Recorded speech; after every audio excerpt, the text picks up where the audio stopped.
Juan Kapitulo 6, versikulo 35.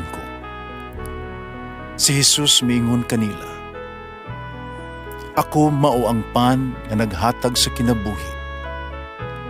Ang muari kanako dili nagayod gutumon, ug ang mutuo kanako dili nagayod uhawon." Ang mga puno Pan sa kinabuhi. maglikon unta sa mong pagtuo ug gagakabi sa pagtuman sa imong mahal nga kasuguan. Ang ginumana kaninyo ang Santos ng Ebanghelyo sumala ni San Mateo. Ang usa sa napulog duha ka tinud-an nga nalag Judas Iscariote miadto sa kadakuan sa mga pare ug miingon, "Unsa man inyong ihatag kanako kung itugyan ko kaninyo si Jesus?" Mihap sila og katluan ka salapi nga sinsilyo ug gihatag kaniya. Sugad ni adtong adlaw, si Judas nangita nagmaayong higayon sa pagbudhi kang Jesus. Sa unang adlaw sa pangilin sa pan nga wala patubo, ang mga tinud-an miadto kang Jesus nangutana kaniya, "Asa man nimo ipahikay kanamo ang panihapon sa pangilin sa pagsaylo?" Si Jesus miingon kanila, "Atoan ninyo ang usa ka tawo dito sa syudad ug ingna siya ang matutudlo nag-ingon, miabot na ang akong oras nga ako matinun-ari ako magsaulog sa pangilin sa pagsaylo dito sa imong balay." Ug gibuhat sa mga tinun-an ang giingon ni Jesus kanila, gihikay nila ang panihapon. Paggabi si Jesus ug napulog duha ka tinun-an mitambong sa kan-anan. Usamta nangaon sila, miingon si Jesus, "Sultihag ko kamo, usa kaninyo magbudhi kanako." Nagaguol pag-ayo ang mga tinun-an ug tatagtag sa kanila nangutana kaniya, "Ginoo, ako ba ang ipasabot mo?" Jesus mitubag, "Ang magtuslob sa pan uban kanako dining panaksan may magbudhi kanako. Ang anak sa tao mamatay sumalas giingon sa kasulatan. Padalaot siya nga magbudhi sa anak sa tao. May paglag wa unta siya mataw." Si Judas nga budhion miingon, "Matutudlo, ako ba ang ipasabot mo?" Si Jesus mitubag, "Giingon mo." Ang Ebanghelyo sa Ginoo. Pasalamati ang Ginoo kay siya maayo, ang iyang gugma mulungtad hangtod sa kahangturan. Pasalamati ang Diyos sa tanang mga Diyos, ang iyang gugma malungtaron.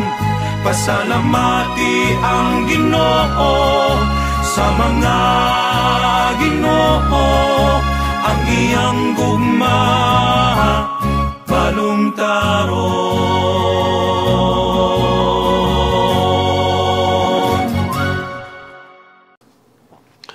Karon adlaw ato hinumduman ang pagluib kang Jesus.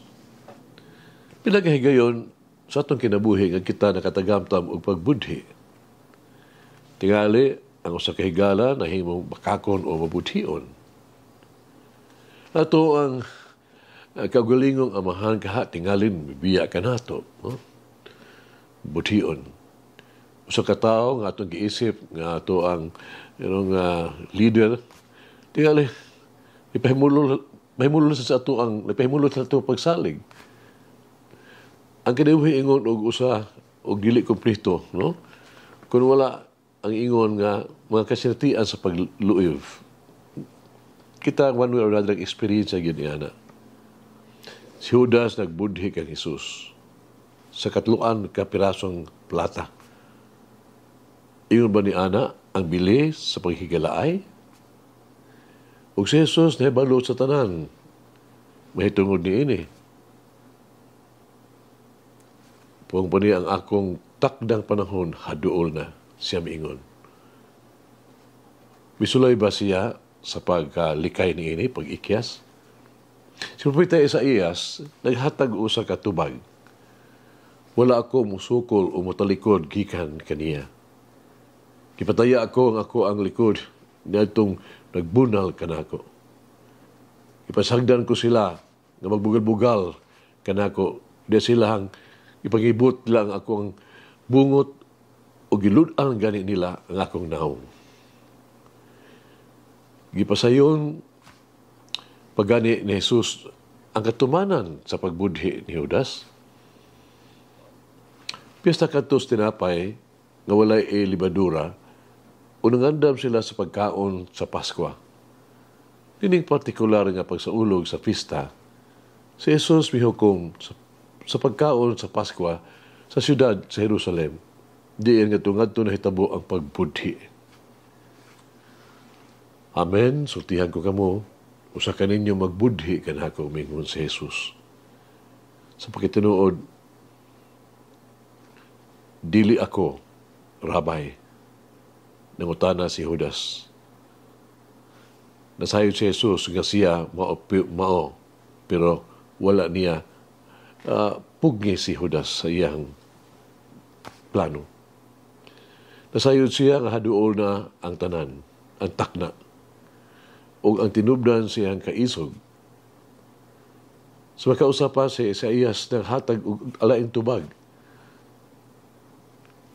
Ang ilaha mga bugal-bugal, dili makatandog kanako, tungod kay ang Ginoong Diyos kanunay nagtabang kanako.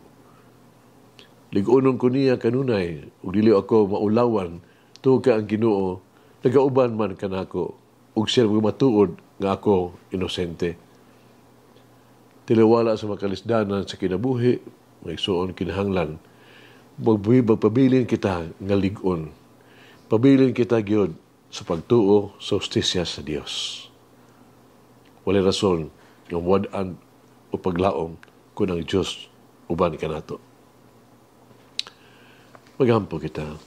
Nagumaong Diyos, ni panahon sa Kwarisma, tabangi kami kay punting amo ang mga mata sa imong anak sa Jesus. Kabukas ang amo ang mga kasing-kasing sa pagsunod sa iyang ebanghelyo, sa iyang ehemplo. Tawangi kami, imutubo, nga mas ligon pinaagi sa pagkaton sa pag-ingon, dili sa among mga sala, o sa amo ang mga kapakyasan. Tabangi kami, pagahin og dugang panahon sa pag-ampo, pag-isulti o paminaw kanimo.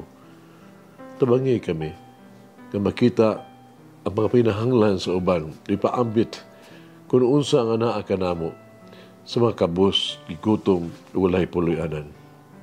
Ipayan na ngayo namo kini pinaagi ni Kristo ang among Ginoo. Amen. Mama Mary, in imitation of you, may I always rely wholeheartedly on the mercy of God.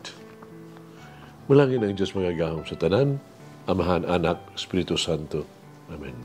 May the Lord of the divine mercy bless us all, heal us from all diseases and suffering.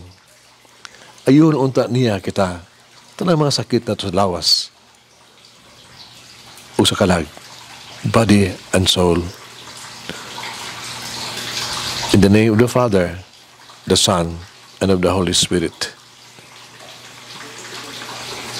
Jesus, I trust in you. Amen. Eat the bread of life, will never hunger, says the Lord. Kay galaan inyong nabati ang pagpaambit ug hamubong pamalandong sa pulong sa Dios, pinaagi sa tulumanon. Pan sa kinabuhi nga gidumala ni Monsignor Daddy Silva. Hangtod na usab sa sunod higayon, daghang salamat. The bread of life.